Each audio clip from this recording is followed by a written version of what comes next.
I have another Mother's Day story called The Mother's Day Mice.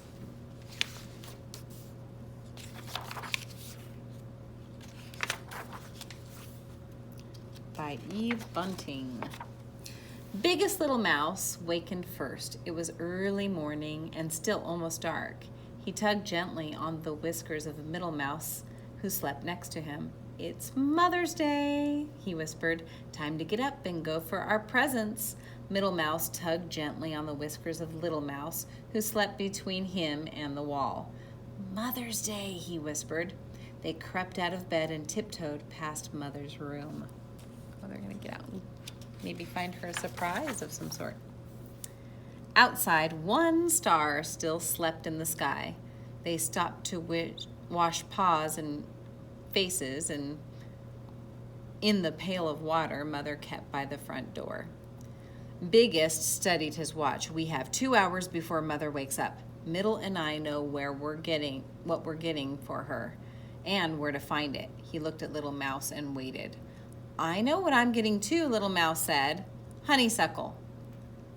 Biggest shook his head. "Little Mouse, honeysuckle grows only on Honeysuckle Cottage, and we know who lives on Honeysuckle Cottage. You'll have to find something else for Mother." There's probably a cat or something. Little Mouse wanted to argue, but Biggest was already lining them up, one behind the other. "Hold tails and be quiet as we go," he said. "The dark has dangers for little mice." They ran across the meadow. Little Mouse liked the tough, smooth feel of his brother's tail. He thought the three of them joined together must be long as a snake. He didn't want to think about snakes, though, because a snake will eat a mouse. The edges of sky were streaked with morning. A red fox passed them on his way home. They crouched till the white tip of his tail disappeared in the trees. "Grrr," Little Mouse said fiercely. "Who's afraid of him?" But his voice was so weak that he couldn't hear it himself. An owl sheared above them as they lay hidden in the long grass. Little Mouse kept his eyes tight closed. If he couldn't see the owl couldn't see him. "You didn't have to squeeze my tail so hard," Middle Mouse told him when they stood up. "I thought you might be frightened," Little Mouse said. "I was telling you where I was," Little Mouse sniffed. Because an owl will eat a mouse too. A strawberry patch grew at the edge of the meadow. "There's my surprise for Mother," Middle Mouse said. "She loves strawberries. She says the first ones taste of summer coming." Biggest Mouse boosted him so he could get the roundest, reddest berry from the top. Its weight tipped him backward as he carried it. Wow, that's a big strawberry for them. "My surprise is here too," Biggest Mouse said. He picked a dandelion puffball and held it high by its milky stem. "It's a wish flower for Mother." Little Mouse thought the fluff ball was as beautiful as spinning of spiders' webs. He could see the sky through it. "Mother will love it," Little Mouse said. "Now can we go for Honeysuckle? We have time, and maybe he won't be there," Biggest Mouse sighed. "We'll go look, but only because you're the littlest and it's Mother's Day and we won't go close. Cat is always there." I knew it was a cat. Cat, mouse.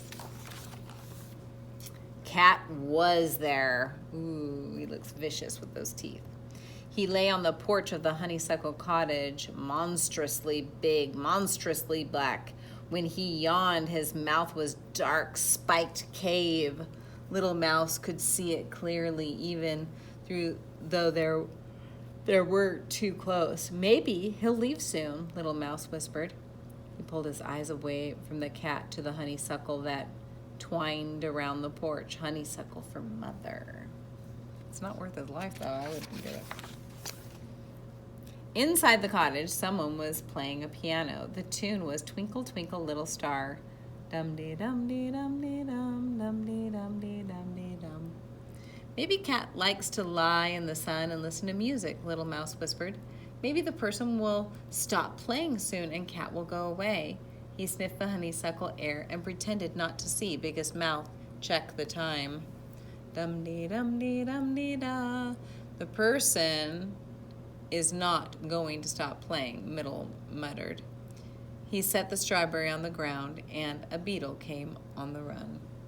It's going to come over and try to eat that thing. Middle picked it up and shooed the beetle away. Little Mouse began creeping towards the cottage on his belly. Biggest yanked him back by his tail. Stop that! Anyway, it's time to go. What if Mother wakes up on Mother's Day and all her little mice are missing or eaten? Middle added. We have to go, Biggest said. I'm sorry, Little Mouse.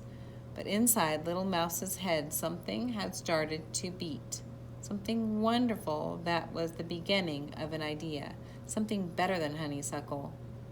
That's all right, Little Mouse said. The sun made a pink path across the meadow as they ran for home. Bring her a daisy, Biggest said over her shoulder. She likes daisies.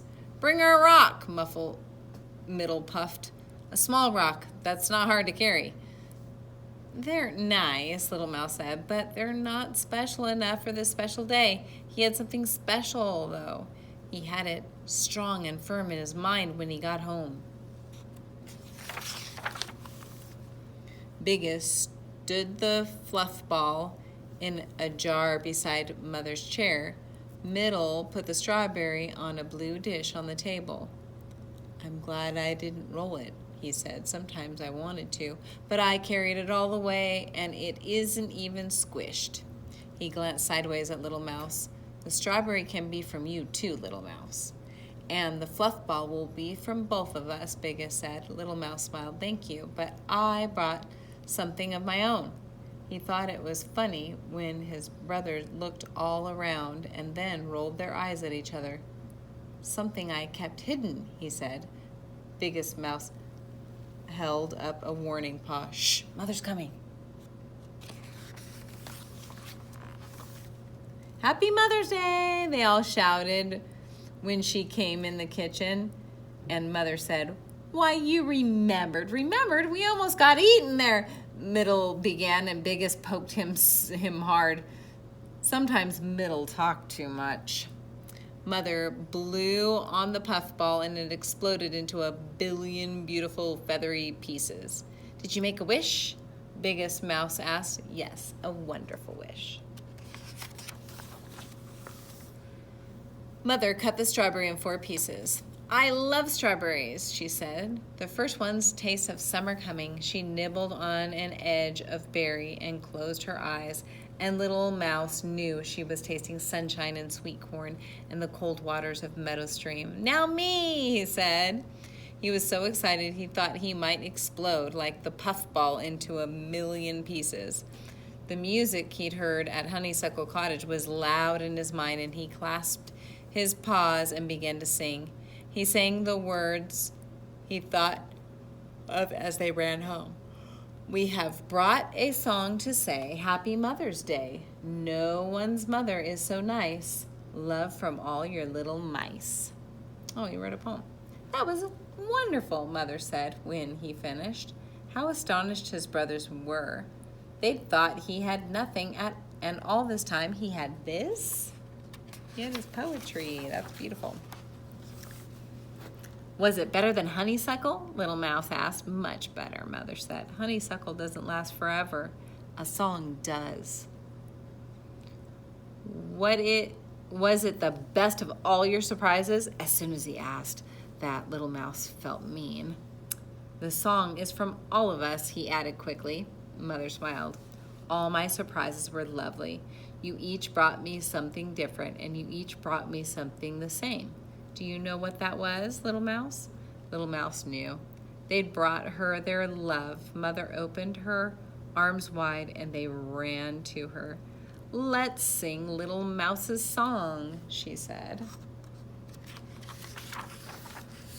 Mother and her 3 little mice swayed together as they sang, and the kitchen was warm with wishes and summer coming and music and love. How sweet.